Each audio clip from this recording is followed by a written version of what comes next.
Why should we give you our dollars when your philosophy from the jump was this? That's what's insulting. For him to be like, it's some kind of revelation that in the superhero genre, you actually have to make real interesting stories, characters, and good movies? F off, man. What up, everybody? Welcome back to another episode of the Ninja Report. I'm your host, Pablo, and joining me as always is Mr. Brian Schultz. Marvel Roundup. Lots to discuss. A lot of people talking. Just recently, Letitia Wright leaked out her or said something about her news. And like, I don't really care, but go right ahead, right? So there's a lot of people talking. This is going to be very interesting to talk about because there are not a lot of people who are, I would say, the headlines is not about so much about the story, but it's more about outside of it and what to look out for, but it's not so much story because, again, we can safely say, I think, there is no story, really. We can only speculate. But there's also some interesting tidbits with Tom Holland and the future Spider-Man, the voices, and I think we mentioned this in the previous show, Marvel Zombies, the voices that are coming back. Wonder Man, rumored to be in Doomsday, which is like, again, if Howard the Duck is in this, I wouldn't be surprised. But let's get started with Channing Tatum Okay. on Gambit in On Doomsday. Gambit. What is the latest on that? And do we care? But go ahead.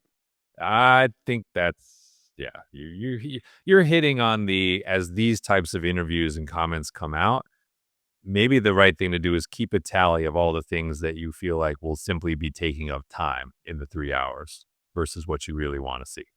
Channing Tatum, of course, finally got to play Gambit in Deadpool and Wolverine.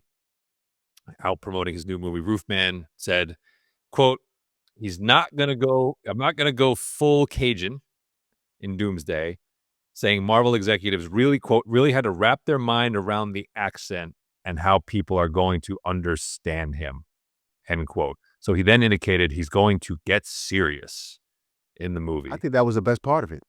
Joe and Anthony Russo want things to be funny, but they don't want to go full Deadpool. They want to keep the drama and keep it tight. And when Gambit gets serious, when he drops the Mardi Gras mask, things do matter, end quote. He then went on to say that his stunt double did most of the filming because he hurt his leg.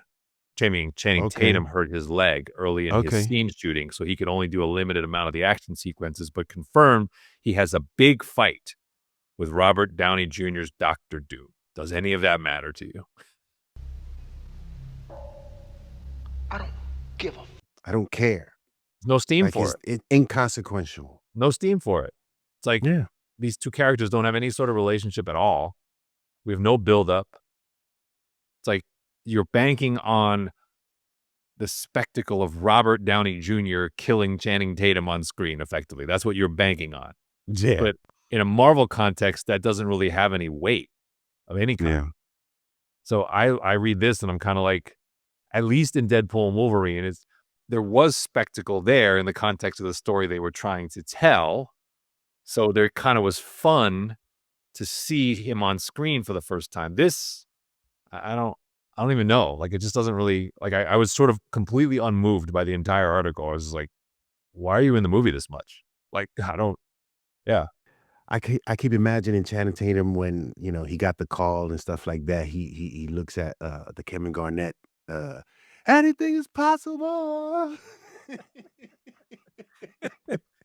Happy as can be. Oh yeah, he's the Jonah Hill, right? He's the Again, him being in the movie, all these. I mean, look at the fiasco of that announcement of all the chairs and stuff like that. Is like, and then more, wasn't there more to come of more announcements? Every week we get a new person in there.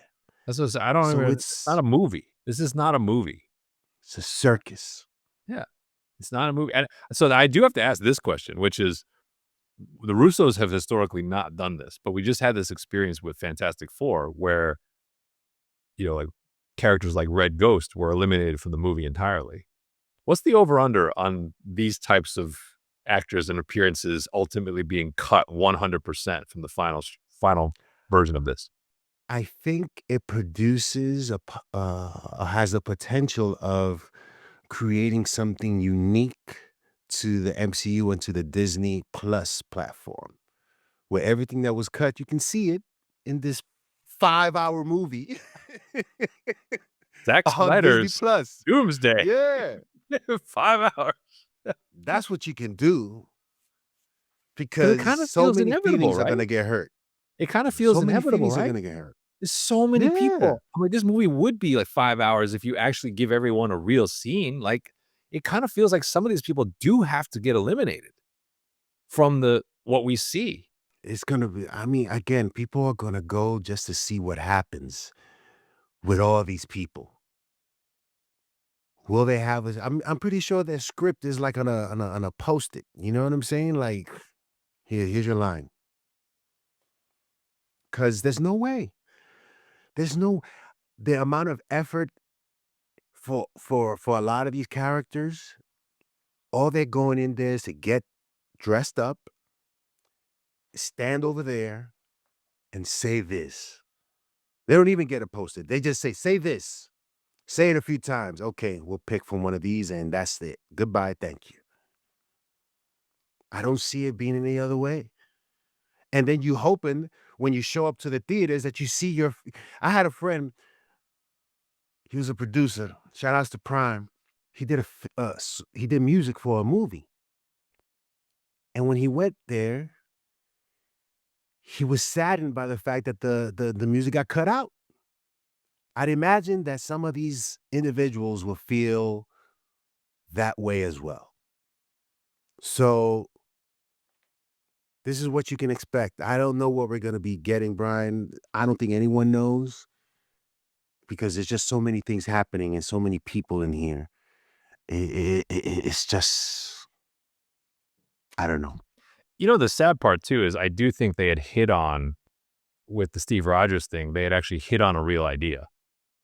And I'd sent you this over text and I just said, did they just miss that entire line of thinking, this entire saga? Like, no, granted, we know they didn't intend to use Doom as the villain originally. But even if it was Kang, as an example, if they had stuck with Kang or whoever it was, if this entire saga had, from an early stage, been about a notable supervillain being wronged by Steve Rogers' decision to stay in the past, and this entire saga had been inverted to be almost from the perspective of this villain, sympathizing with them for what they had lost, and you're seeing the movie by movie hunt down these legacy Marvel heroes and characters who were guilty of these incursions as a buildup to this. Wouldn't that have been a much cooler, a much more fun, propulsive, simpler narrative to get from 2020 to 2025? And like, maybe you still would have had Cameo Fest, maybe you wouldn't, but at least you would have Mhm. had this, if you did it well, traumatic journey of like, wow, he took out Steve, or he took out Loki, or he took out or maybe even if he didn't kill them, he did something to them in return to make them suffer. Yeah. And their Yeah. heroes are just losing at every turn, leading into these two movies where they finally make their stand and kind of overcome. And I'm like, you don't have any of that. You're gonna try to shoehorn that into this one movie, basically, A la Mordo in that cutscene in the first Doctor Strange, right? which went nowhere. Still hasn't gone anywhere and was legitimately interesting. Too many sorcerers. But you know what's interesting, man? Kang would have been the perfect villain for the reset.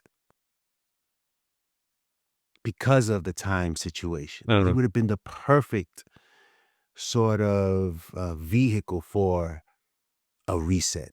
Now is a forced reset. Yeah, And you're forcing it because everything is not working. right. Nothing is working. And so we have to reset. And hence the rush, hence the desperation. We're being forced into something that could have been done a bit more smoother, but because now nothing is working, we have to reset. It just sets the stage for a possible disaster. Man, I was watching The Winter Soldier the other day, and you just cannot take away what the Russos were able to do with that story, and then the subsequent outings with Civil War, Infinity War, Endgame. You know, when you look at those movies, you just can't say anything really too bad other than nerfing the Hulk, right? Meow, meow, meow, meow. Meow, meow, meow, meow, meow. Their attempt at this is I don't know, is a little bit unnerving to see what we're gonna be getting here. And I was watching John Campea the other day, and he's like, This makes $1 billion for sure." I don't know if it's for sure. We don't we've been talking about this for some time on the Nerd Gen Report, and we don't know if Avengers Doomsday is a for sure thing with $1 billion. That first weekend, what are your thoughts, Brian, on that possibility? So here's why I would say it's not for sure, is the number one reason is simply that the complexion of global box office has changed a lot. So when you say $1 billion today, you have to think about the split of those dollars, domestic versus international, for superhero movies. See, it's different, right? Avatar, you can say it's a lock because Avatar is going to make 70+% of its money overseas. So that alone is likely to be north of $1 billion. You could even see, like, how did F1 make just as much, if not more, than Superman? Look at the splits. F1 is a global sport. F1 made like 200 million in the US. It made like 425, 430 outside the US. Superman made more in the US than outside. Superhero movies overseas don't sell anymore. So when you Mhm. say $1 billion for a superhero movie, and obviously like Deadpool just did it last year, what you're Yeah. really saying is the movie now has to make over 500 million US. That's really what you're saying to get Mhm. there. And in that context, I don't think you can say it's a lock that Avengers Doomsday would make 500 million US, over 500 million US. That I do not think you could say is a lock. When you consider that at the heyday, right, like Endgame, the heyday, you're talking like 800 plus, right? That's where those movies are. Infinity War, 678. I'm just saying, Infinity War, 678. So you're saying that Doomsday is going to at least stay within 85% of that. That's not a lock. Don't tell me that's a lock Yeah. after what we've seen. Infinity War got 678 with all that momentum in the height of superhero mania. 678. The idea that this movie could make 400 to 450 US, sure, that's still a good number, but you're probably very struggling to get close to $1 billion if that's your domestic. That's my point. It's not a layup. Can it be done? Yeah. If you were laying odds, would you have minus odds? Yeah, you probably would. You would probably say it's your favorite, odds on favorite is north of 1 billion. But let's also be clear. Ultron was 1.3 back in 2015. For this movie, 1 billion is not the benchmark. 1 billion is, if it's 1.01 billion, that's a failure for this movie. Incredible to say. To me, it's 1.5 at minimum. Minimum, it's 1.5. Yeah. Mhm, Forget the mhm. profitability. I'm just saying, I think this has to clear 1.5 for you to consider it still a success. Still, it matters. Still, it got the broadest audiences out multiple times. 1.0 billion to me for this is that's an alarming number as far as I'm concerned. Yeah. And I do think there's a real world where it's real chance that it's south of that. Again, it's 3 hours. Like, audiences are saying, we'll see the 3 hours if it's Oppenheimer. If it's truly eventized and it's truly unique, we'll give you the 3 hours. 3 hours for superhero movies, we were even talking about this, as good as the Batman was, the Batman Part 2 better not be 3 hours. If he wants to get to the number we think he can get to, that thing needs to be 2.5 or less. Yeah. So if this is 3 hours and it's bloated and it's not that good and the reviews are mid, I don't know that people are going to be like, hey, I need to see that 3 times. That doesn't strike me as the case at all. Before we move on, shout outs to Mr. T, man, who I think Clubber Lang's character has been shafted and been excluded from a world that he helped build. Rocky 3 was amazing. And yet we've gotten no follow-up to that. We've gotten follow-up to all these other things. But Clubber Lang is a character that you just don't ignore. And given that we're losing a lot of actors from back in the day, it'll be a shame that he can't be involved in something in this world. I was actually writing sort of a show. I remember you told me this. About Clubber Lang. Yeah, I was writing a script about Clubber Lang. You know, after that loss, went back to Chicago, had with the money that he got, because he got 2 fights, so he got paid. And he built his own gym, and that's what he sort of lived on. And the whole premise is that his kids, his heirs, he probably got like 4 or 5 kids, are trying to sell it. You know what I'm saying? But I guess, one of the other things before we move on to Tom Holland, a prospect emerges, and is Clubber Lang's one of his kids that his other kids don't know about, but the young kid knew about it, and he's a prospect. So there's this power struggle of whether to sell the gym or build this prospect up to continue. I'm telling you, they should do something with Clubber Lang. It's just like in Rocky 3, where he's ducking him. I want Balboa. He's ducking him. He's ducking. Michael B. Jordan is ducking the legacy of Clubber Lang. That's what's happening. Yeah. I would love to know why he did. I actually would love to know. I mean, Michael B. Jordan would have an answer, I think. But like, are they saving it, or is there a specific reason they didn't do it? Like, I get the Rocky Apollo connection is where you start, and then I get the Drago connection is inevitable because obviously Apollo dies at his hands in the ring. But Apollo is critical to Rocky 3. Like, that movie doesn't work. It doesn't happen unless he retrains him.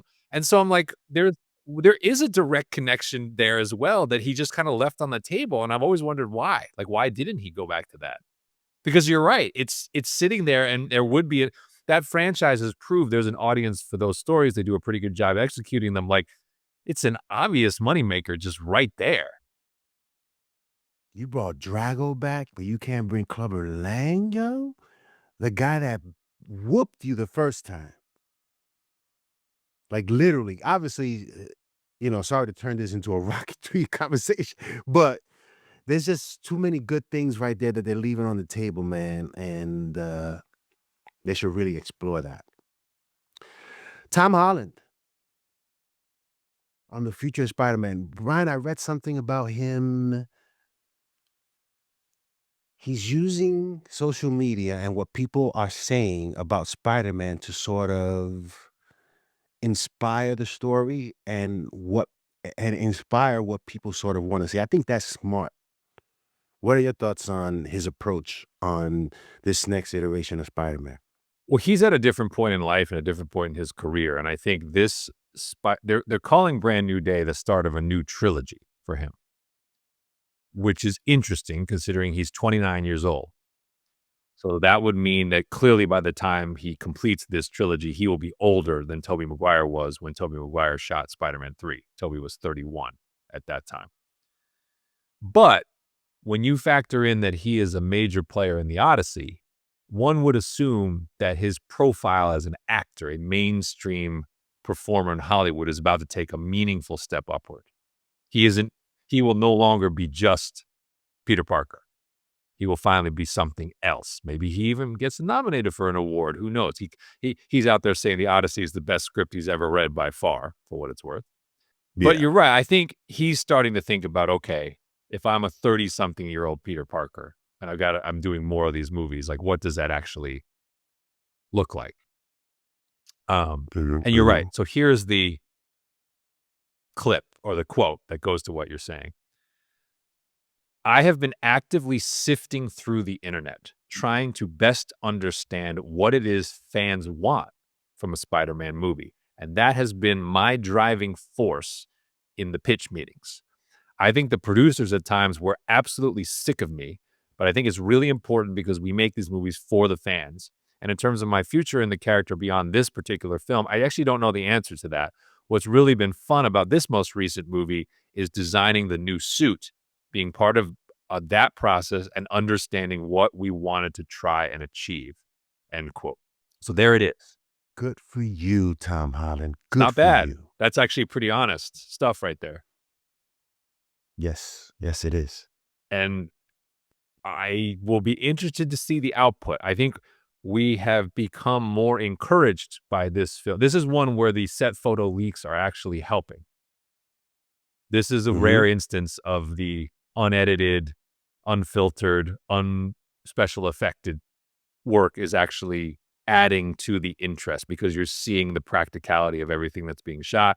You're seeing this suit, which, as we kind of joked about a little bit, it really does look homemade.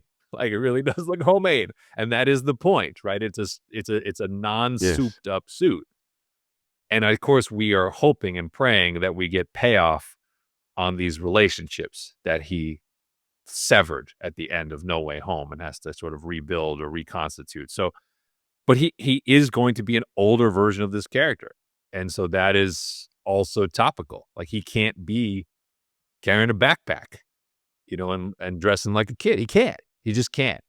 And so I think that will be its own challenge of making this work. But I like that he's trying to be in tune with what's out there. Yeah, I mean, and I think Tom Holland in saying that producers are because he's talking to people that perhaps have their agenda is just to make money. Their agenda is just to include the templates of things that need to be in a movie and not really listening to fans. Hold that thought because we have quotes from the Sony chief shortly about that. Ah, So hold that thought. ah. You are 1,000% correct. So yeah, let's see. Let's see. I'm excited for the Spider-Man, yo. I'm excited for what they're gonna be doing and Destin Daniel Cretton for what he's attempting to do here because he's definitely giving us a new look and new perspective. And hopefully Tom Holland Spider-Man keeps his mask on. I hope they do a good I hope they don't do the constant taking off of the mask because that to me just takes me out, bothers me a little bit. Anything else, Brian, before we move on? Well, maybe let's put the Mark Ruffalo part in here because that ties to Spider-Man. So Mark Ruffalo has his new TV show Task out on HBO, which looks pretty good, by the way, crime drama there. So he was asked, he's doing a little Garfielding here, but kind of half-hearted. So they asked him about the what part Hulk has to play in Brand New Day, and he said, "I don't know, still waiting to hear. I haven't read a script yet. If it does happen, it would be incredible. I grew up with it and changed my life in the best ways," meaning Spider-Man, the Hulk. "Each time it's this new director, a new world. It's so exciting, and there's nothing else like it." But then, in a separate interview, this is where he's half-hearting the Garfield. He then says he's very keen to work with John Bernthal, who obviously is confirmed to be in the movie. So he said, "If I'm doing that, and the rumors are that I am, once I get a script, I'll know that it's real. But I love John, and we have a common friend in Lena Dunham, believe it or not, who just adores him. I can't wait to work with him. He's so funny, such a great actor, and he plays that character like nobody else. But I'm really excited to meet him because I've never met him," end quote. So he's in it. We know he's in it.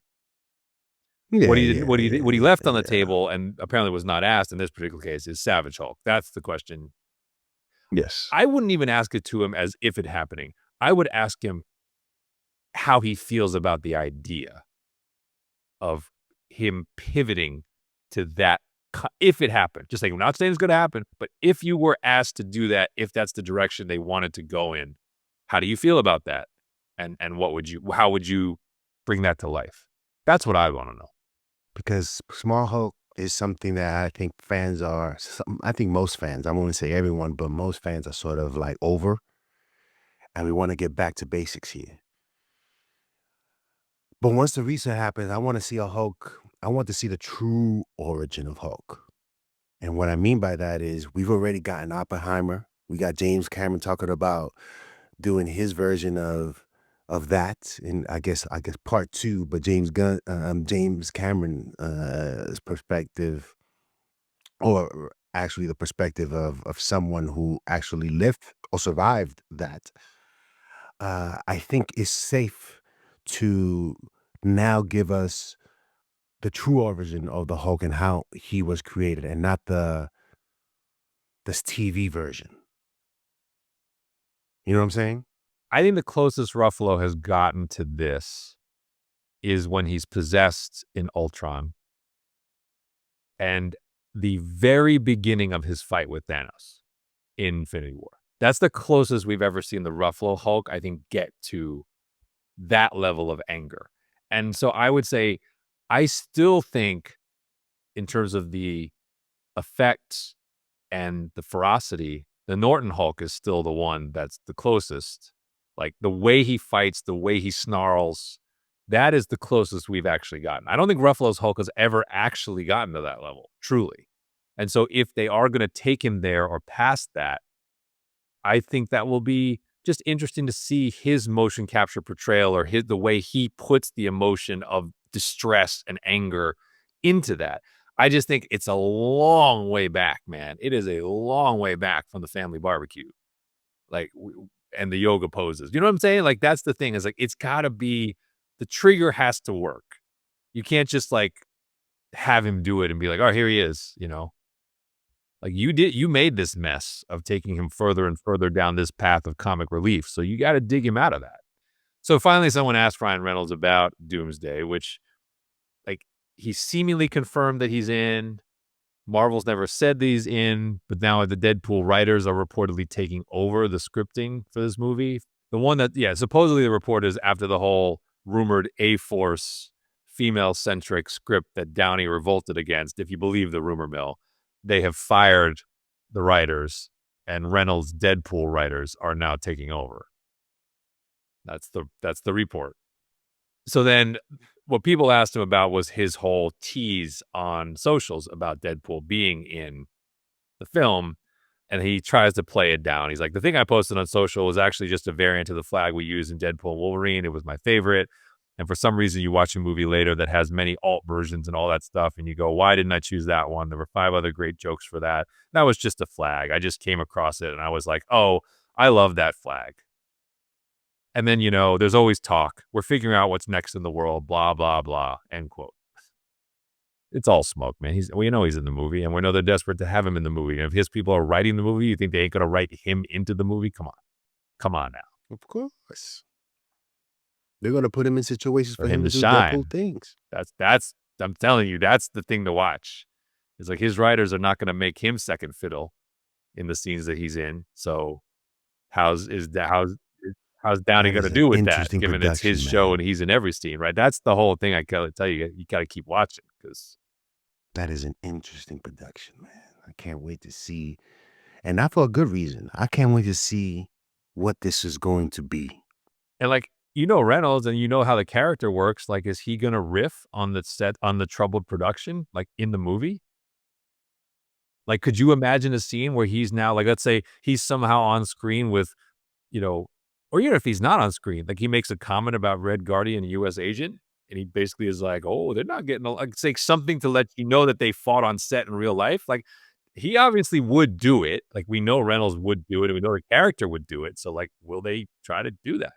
Like, would he come? Here's another one. Is it Would fair he to come on say? camera at some point as Deadpool and look at the camera and go, isn't anyone else getting tired of seeing Downey in every scene? Like, what, like the character would 100% do that.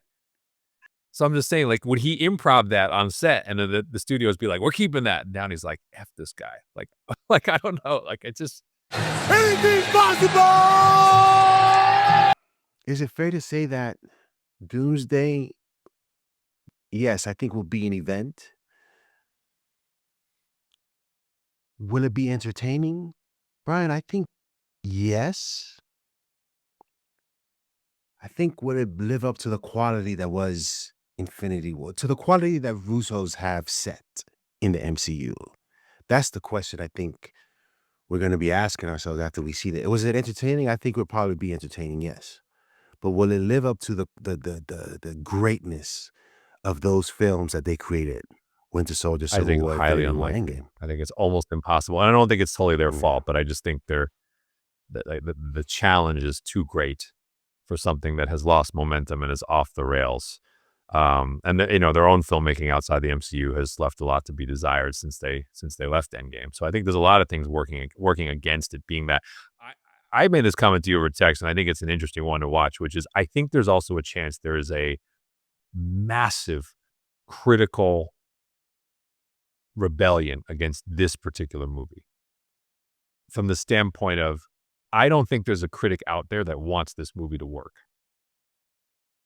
Because effectively it would be, hey, I can shove as many big names as possible into a 3-hour soup and I can win. Critics don't like that stuff in general. They get annoyed by that. And I can see a world where people come out and just savage this movie, even if it's decent. They're just like, I'm so reviled at the shameless attempt to make money by throwing so-and-so here and adding so-and-so there and look over here and look over there. And like, this is a violation of everything I hold dear in cinema. I could see a bunch of critics doing that and just trying to take this movie down from that standpoint, even if it's not that bad.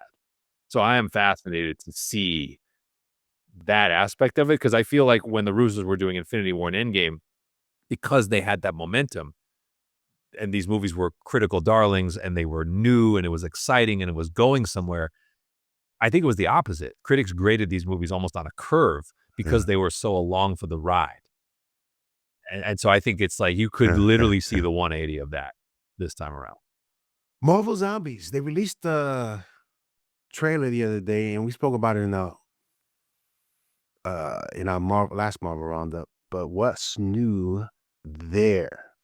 So I went back. I wanted to spend a little more time on the cast list and kind of the who's a zombie and who's not a little bit, just to kind of prep the show. And then we want to come back to Blade-ish. I didn't realize it wasn't 100% Blade. Did you know that? I didn't know that. Yeah, it was Blade Knight. He's a hybrid of Blade and Moon Knight. Yeah, he's Blade Knight. Yeah. Yeah. But I wanted to say this real quick, because I know this came up. Simu Liu is throwing shade at Marvel, because James Gunn is putting out his sequel, and Shang-Chi is still, no sequel. And so I think he tweeted out something that was throwing some shade at them, but I just wanted to make note of that.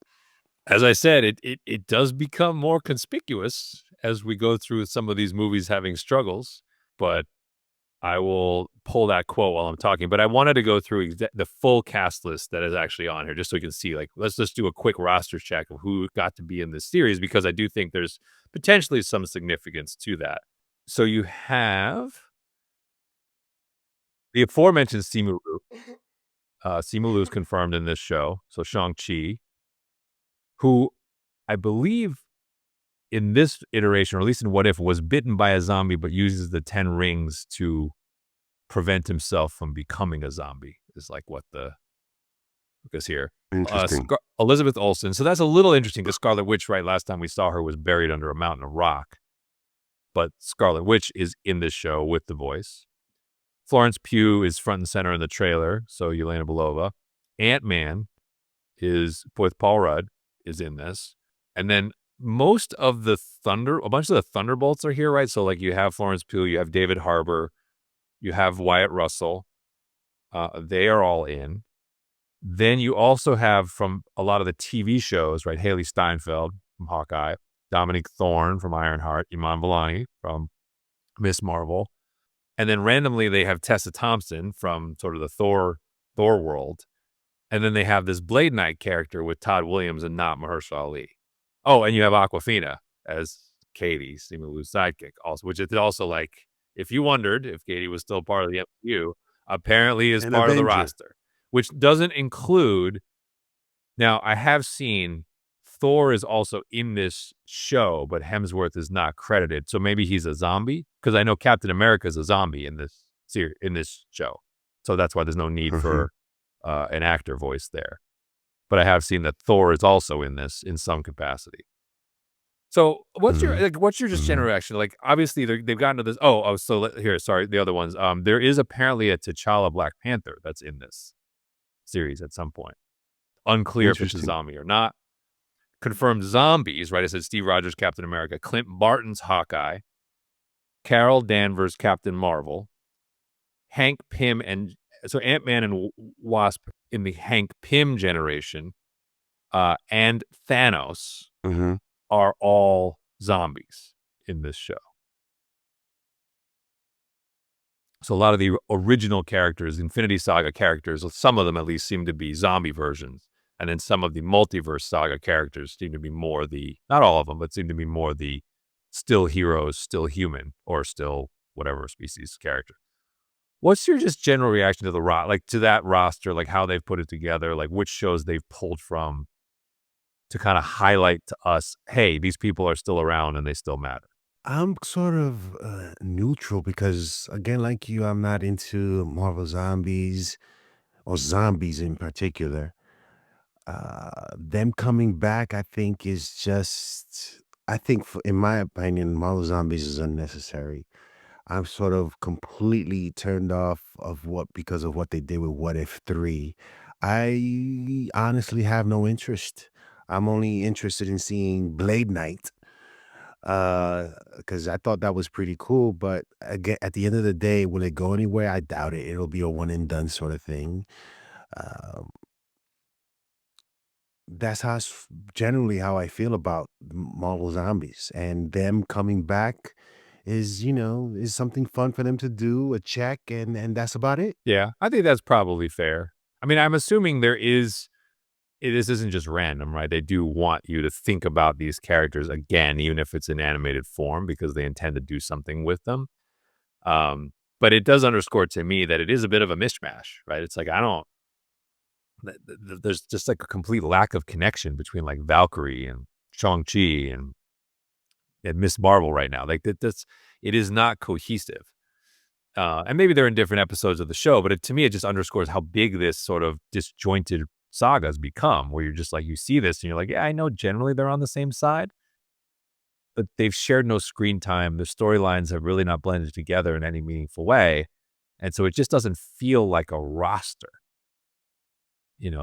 It feels more like you invited people to a birthday party and they come from all different walks of life. It's like they don't share that connection. So I'll watch the show. We'll talk about it. I'm sure maybe there'll be ramifications that we have to care about. And yeah, to the Simu Liu point, it is the first time we've kind of seen him on screen. So I guess he did a little bit in What If, right? But this will be the first reminder in a while. So it wasn't even, by the way, the thing is, it wasn't even a message. It was James Gunn's official tweet of Superman Man of Tomorrow with Superman and Lex in the supersuit. A viewer on X then said, I genuinely don't remember the last time a superhero movie had a sequel turnaround this fast. And then Simu Liu put the emoji of kind of like the upset face underneath it to remind everyone he's still on the bench. He did join the Downey hype train for Doomsday. He said what Robert Downey's doing in Doomsday is incredible and people will be blown away by it. He did say that about his work there, but Even though for many, based on things that I've read and the comments that I've read, the choice of Robert Downey Jr. being chosen to play Doom was unexpected and disappointing. Whether or not Downey Jr. can pull it off, I don't doubt, because he's a great performer. I think worry comes from him doing the same old shtick. And for how long? So that's the thing. I mean, Downey is always, and in this world, I think he's always been a scene stealer. And what has been most interesting in a scene, I just don't think of it as something new and exciting for the Doom character. I think at the end of this, if again, what I said before was I think Franklin is changing his face to look like Robert Downey Jr. Which, I mean, if you think about, I don't know why he needs Franklin, because if you've seen the Bond movies, this dude is constantly changing his face, right? And he doesn't need Franklin to do it. So I don't know how the technology is not available. You know, we even saw Scarlett Johansson put on, you know what I'm saying? I don't know why he goes to that length. I don't know what this will be. But if Downey is legitimately Doom, that is what I'll be disappointed in. I think some of the storyline and some of the rumors that we've heard is Robert Downey Jr. was born actually a victor, a Doom, and he's adopted by the Starks. We've heard some of that. So we don't know what we're getting here. We only know about what could possibly be speculation and all that other stuff. But in terms of his performance, I don't doubt that is good. I don't doubt that is great, possibly. But I'm more concerned about Doom and what the future holds for that character and in this new reset. Agreed. I mean, the Franklin MacGuffin too it's obviously about the cosmic level of power he possesses, and Doom apparently, I'm sure, was going to use that to stop the incursions, control the strands of time. I mean, there's lots of rumors about like when and where in the film Franklin transfers or Doom takes his power and then wields it. So I mean, that I'm assuming will also allow him to, if they have to clean up anything from the Kang storyline or anything like that, that will allow him to do that in pretty short order. So, but I agree with you. I mean, this is a high risk, debatably high reward move that they've made, and it is on Downey. You man. Like he's gonna wear this either way, right? He's gonna wear this, right? He's Atlas right now. He will get will get the flowers, right? Yeah. If they pull this off, it will be because he was amazing, he was unexpected, and in large part does something incredibly memorable with this iconic character. And if it flops, he will be at the head of the cast list and probably number 1 or 1A on the reasons people attribute to this movie being made for the wrong reasons in the wrong way. This idea of Wonder Man being in Doomsday and Secret Wars and this show being dumped in December, and it is being dumped, right? It's like Echo treatment. It's like Eyes of Wakanda treatment. It's like Ironheart treatment. Like there's no buzz for this. There's no promotion for this. There's no trailer for this. You know what when you say all of this, Brian, what I think or what pops into my mind is what Zack Snyder said about Marvel in, I guess, one of the Comic-Con. And that is F Marvel. F Marvel for doing things like this with characters like this. It just looks a certain way. And it's disappointing. Look, man, I'm over this shit. I'm over it. And it's just disappointing, man. It's just disappointing. This is window dressing. This is lip service, right? It's like you're going to, like Yahya Abdul-Mateen is a somebody, obviously talented actor, nominated for awards. So you're like, you have this guy. So what, you feel some obligation to put him in Doomsday and Secret Wars because, you know, his show is kind of being sidelined basically and put in a place that you don't expect anyone to watch? Like, it's like, why bother? It's like, so I'll share something from my own that I'm aware of because I was around for it, like in my own work history a long time ago, like 25 years ago. There's a company where CEO at the time, not the CEO anymore, not in the business anymore, was putting together like an executive committee. He was relatively new, the CEO.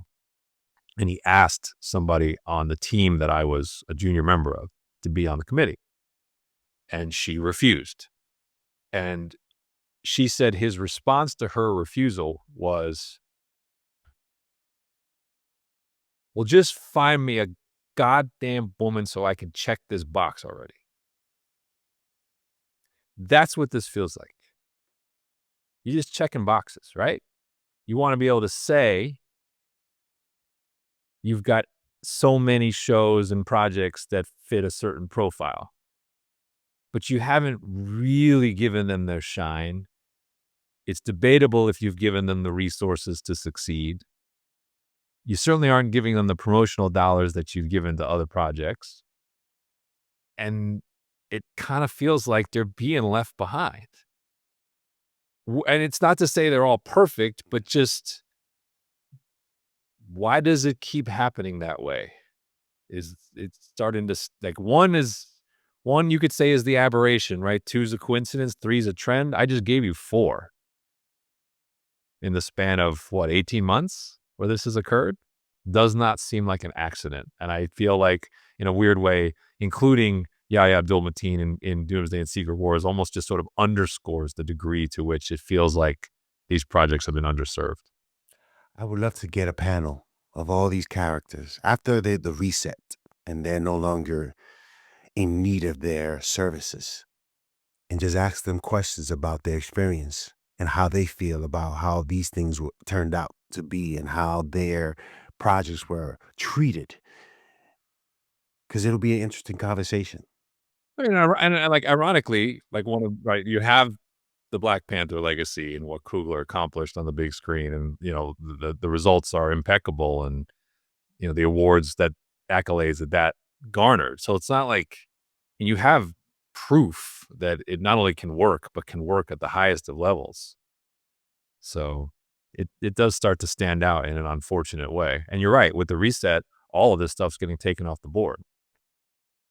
And we just have this. I mean, the Simu Liu conversation fits into the same place too. It's the same conversation. It's like the lack of a Shang-Chi sequel, when you see the grosses of some of these other movies where you are talking about moving forward on sequels, starts to look a certain kind of way.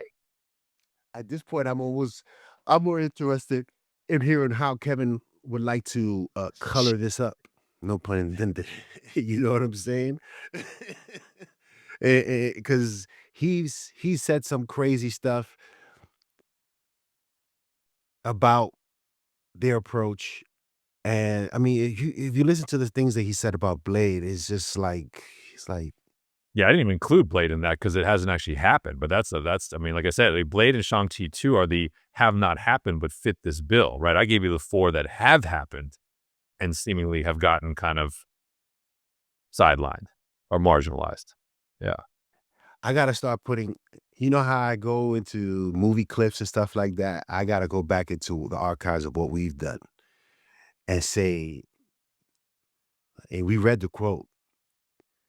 It's about him calling us. That's what this is about. He'll do like the Josh Horowitz podcast, like the year after he's out, and then you'll hear it. He'll wait. Like, he won't do it in the moment. But like, when he's a year removed, 2 years removed, and he's out promoting something else, he'll sit down with someone like that, and they'll ask him. Hopefully with us. Maybe, and they'll tell. He'll tell the story or his version of it, of what happened. Now, let's get into something I would call ridiculous. Take it away, Brian. What was said that just makes you like... Sony. Of course it's going to come from Sony. So Sony Pictures CEO Ravi Ahuja. Sony, of course, responsible for the ill-fated Spider-Verse. But of course, Spider-Man is the character that there are 900 characters. That's the one character they really have. This goes in, I don't know, where we have a Captain Obvious or we have a thanks idiot type of segment. But like, I suppose you give him a point for being honest, but too late. 15 years too late. I kind of want to be like, yes, we could tell you felt this way with every movie that you shoved down our throat that was garbage. Quote, Ravi Ahuja, CEO, Sony Pictures. There was a period of time where anything superhero was guaranteed to do well. And I think the bar for superhero movies was relatively low. Telling us. In the mid 2010s, pretty much all of them would do incredible business. But now, even superhero movies have to have a degree of originality.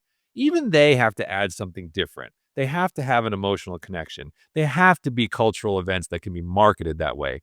You just can't make a bad movie, end quote. Thanks for that. After you gave us Morbius and Madam Web and Craven, if you insulted our intelligence, you're like, oh, you mean we actually have to make good movies?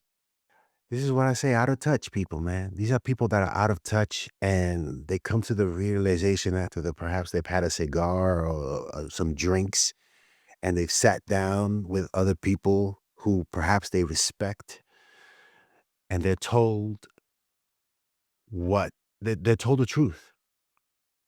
A la perhaps Emily Blunt to The Rock. Yo, you gotta stop making these whack ass movies. If you want to take this seriously, this is what you gotta do. And this guy saying what he's saying. Whatever, man. Listen, this is the kind of stuff where I do not sympathize at all with creators in Hollywood complaining about people like us not going to the movies. It's this. Because this guy is saying to you point blank, we greenlit our entire universe with the whole idea being these movies can be crap and they're going to make us money. We don't care. We don't care about the characters. We don't care about the material. We don't care about you. He said the bar is low. Anything's going to make money as long as it's got a superhero in it. Yeah, that's exactly what your movies look like and felt like and played like. We deserve better than that. Why should we give you our dollars when your philosophy from the jump was this? That's what's insulting. And for him to be like, it's some kind of revelation that in the superhero genre, you actually have to make real interesting stories, characters, and good movies? F off, man. That's why we have this show, man, to call stuff like this out. Man, he runs the studio. He's Because saying there are that people- stuff. And he's acting like it's news. He's acting like, whoa, the world really moved on us. But it's like, when has there ever been a point where actively and consciously settling for a bad movie was a good strategy? I'm not saying you can get away with the occasional bad movie. We've seen it. We've seen the occasional bad movie make money. I'm not saying you can't get away with it. But when has that been a good strategy to sit in a room and say, who cares about the audience? Who cares about the characters? Who cares about this? Just slap a label on it and shove it out the door. I mean, has that ever been sustainably successful as a way to do things in movies? No. Like, that's the insult. And for you to sit there and be like, wow, I can't believe that this changed on us. Joke's on you, man. Right? It's the line in Rounders. What does he say at the beginning? It's like, if you're at the table for more than 15 minutes and you can't spot the sucker, then you are the sucker. Got him! Got him! Like I've said this before in the past, the only way Spider-Man is going to get sold back to MCU or Sony will want to give up is the people revolt and say, I don't want nothing you have to offer in this genre anymore. Or I don't want to see anything that you have to put out with this character anymore because of what you try to do. What you tried to do is put a veil over our heads and thought that we would just come in because it's a superhero movie and we're going to pay you and give you money. Yeah. And you kept on doing it. You did it starting out with Morbius, which at the time before it even came out, I was excited to see something like this. I was excited to see what they were trying to do. But then that was a failure. Then when Madam Web, I was like, what? Then there's 50 feet of crap. And then there's us. Then we saw it. I saw it in Spanish, yo. I said, yo, I'm getting me a bootleg because I ain't going to the movie theaters to see this. I saw it in the theater. I saw all of them in the theater. Well, I did. If I didn't do this show, I would not have seen that in the theater. You should be upset. I do it for the show. Craven. And that was something I was, let's see. But that's the thing, man. They And then they brought it over to Amazon. Remember, they were gonna do all those TV series that, like, I mean, maybe we get a Spider-Man noir, but, like, all that stuff they were trying to launch over there, that it was the same idea. Like, we just slap a label on it, and it'll that's so, like, what he's saying is obviously true, right? That's not the point. The point is, like, his perspective on it, where he's acting like and admitting It's a revelation. and admitting that, like, we seized upon the idea that the bar was low and anything in the genre would make money, and that was our approach to the genre. That's awful. It's awful. This is why we had this show, man.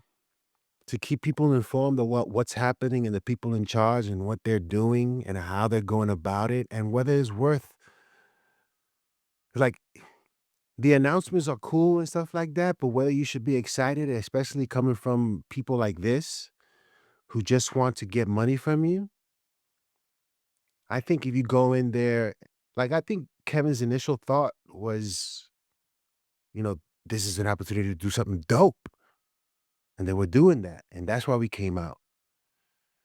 And until it turned into Hollywood time. I don't care for the guy one bit, but They are guilty of the same thing, right? That's the whole when the amount of output increased and they're like, hey, we need more shows, more movies, and more characters. Like, yeah, they fell victim to the same idea that they weren't taking as much care of the characters and the stories, and they were just getting stuff out the door and shoving it down. And, like, it all goes into, like, we just had that discussion about marginalizing certain types of projects. It's like it all fits, right? The same idea. And it's part of why in some ways the DCU is getting that fresh look. And at least, whether you love everything or not, so far there's been some semblance of quality control to where, like, when we do our most anticipated, we're like, hey, those 5 things, there's no duds on that board. No duds yet. That's good. That's the way you want to keep it. But yeah. But this is just like basis form of, like, we were the last people in the door because we just had Spider-Man. And we were just like, from a place of arrogance, we can steal from you with crappy product. I mean, thankfully the audience rejected it and the universe died. I mean, that's the good news. But so much more we could talk about this, but it's like, then we sound again like the 2 old guys, the 2 Muppet guys, which is funny. can you hear this? Boo! Yeah, please wrap it up. Saddening to know that there's people out there willing to put something out that they don't even like and they don't even care about, but it's just to get money, yo. It's just to get money. I don't want a chef that doesn't want to cook for me. I don't want a chef to cook for me who doesn't want to cook. But he'll cook just to get my money. You're going to continue to do it. And now to come to the realization, this is not working anymore because of this, because it's bad. It's upsetting. And people out there should be upset about this. And I'm sure people are upset. But to have him come out now and say that is like,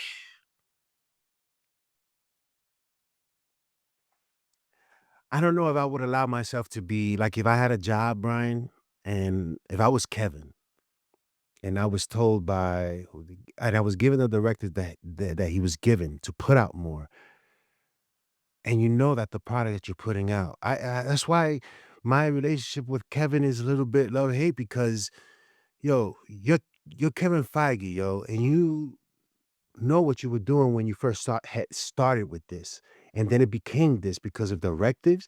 Sure, that's a tough situation to be in when you're doing something that you don't want to do, but you're doing it for what? For a paycheck? And you're serving me this over and over that's why again? I And think that's why I think in the quote, the other thing that galls me, where he's it's like, a tough situation, man. even superhero movies need this, as if, like, our genre is somehow less, right? He's kind of implying, like, well, for, a drama, that's always been the case. We always knew that. But we thought with superhero movies we could get away with less because that genre deserved less or didn't need as much attention. So for he's like, even a superhero movie now needs to have character development and has to have emotion and has to be an event.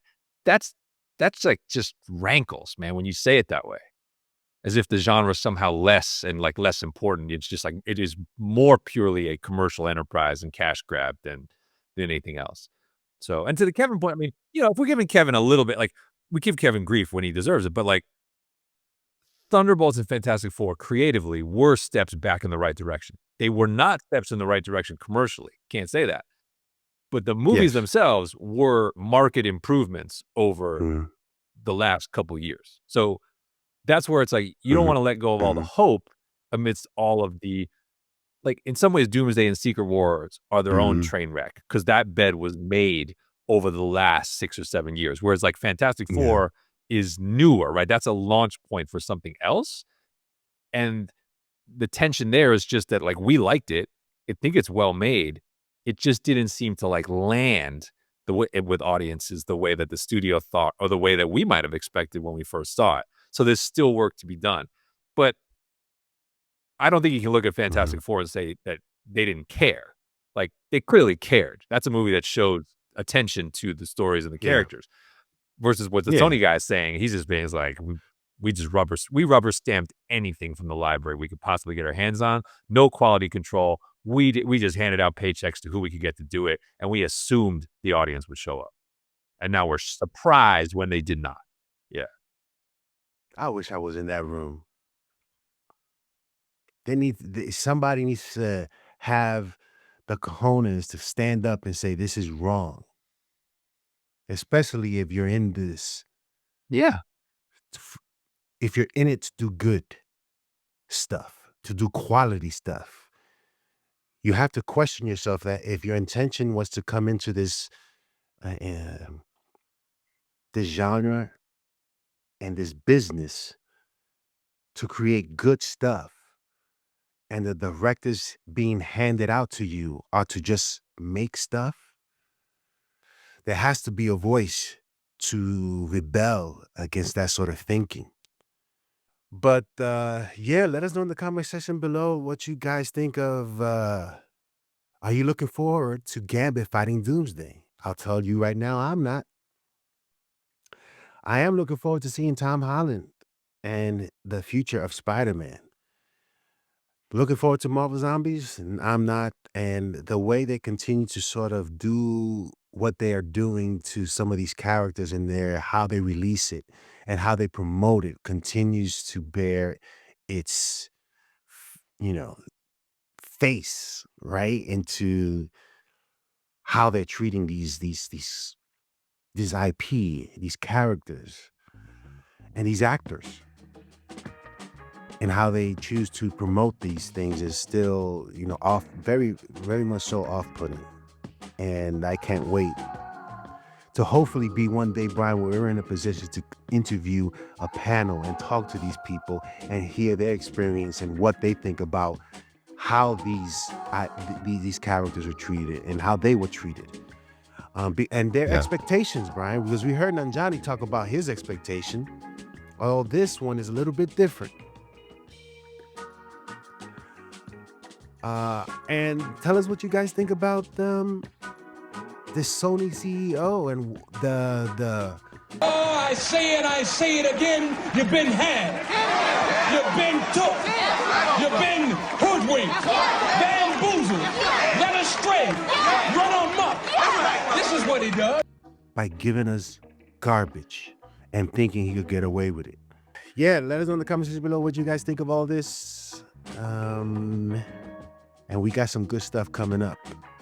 Again, we have things coming down the pike that we haven't released yet and that we're working on. So there's a lot more on the Ninja Report to look forward to. And we can safely say we're trying to give you guys quality and give you an honest opinion of what we think about this superhero genre, which we've enjoyed. We lived through the garbage. We've seen the garbage and we've been there for the garbage, hoping for better. But there's still people out there with a different agenda. And we just can't stand for it. Because we'll continue to get garbage. And we only have this one life to see good stuff. Remember, you don't drink water, drink some LaCroix. We'll see you next time on the Nerd Jet Report.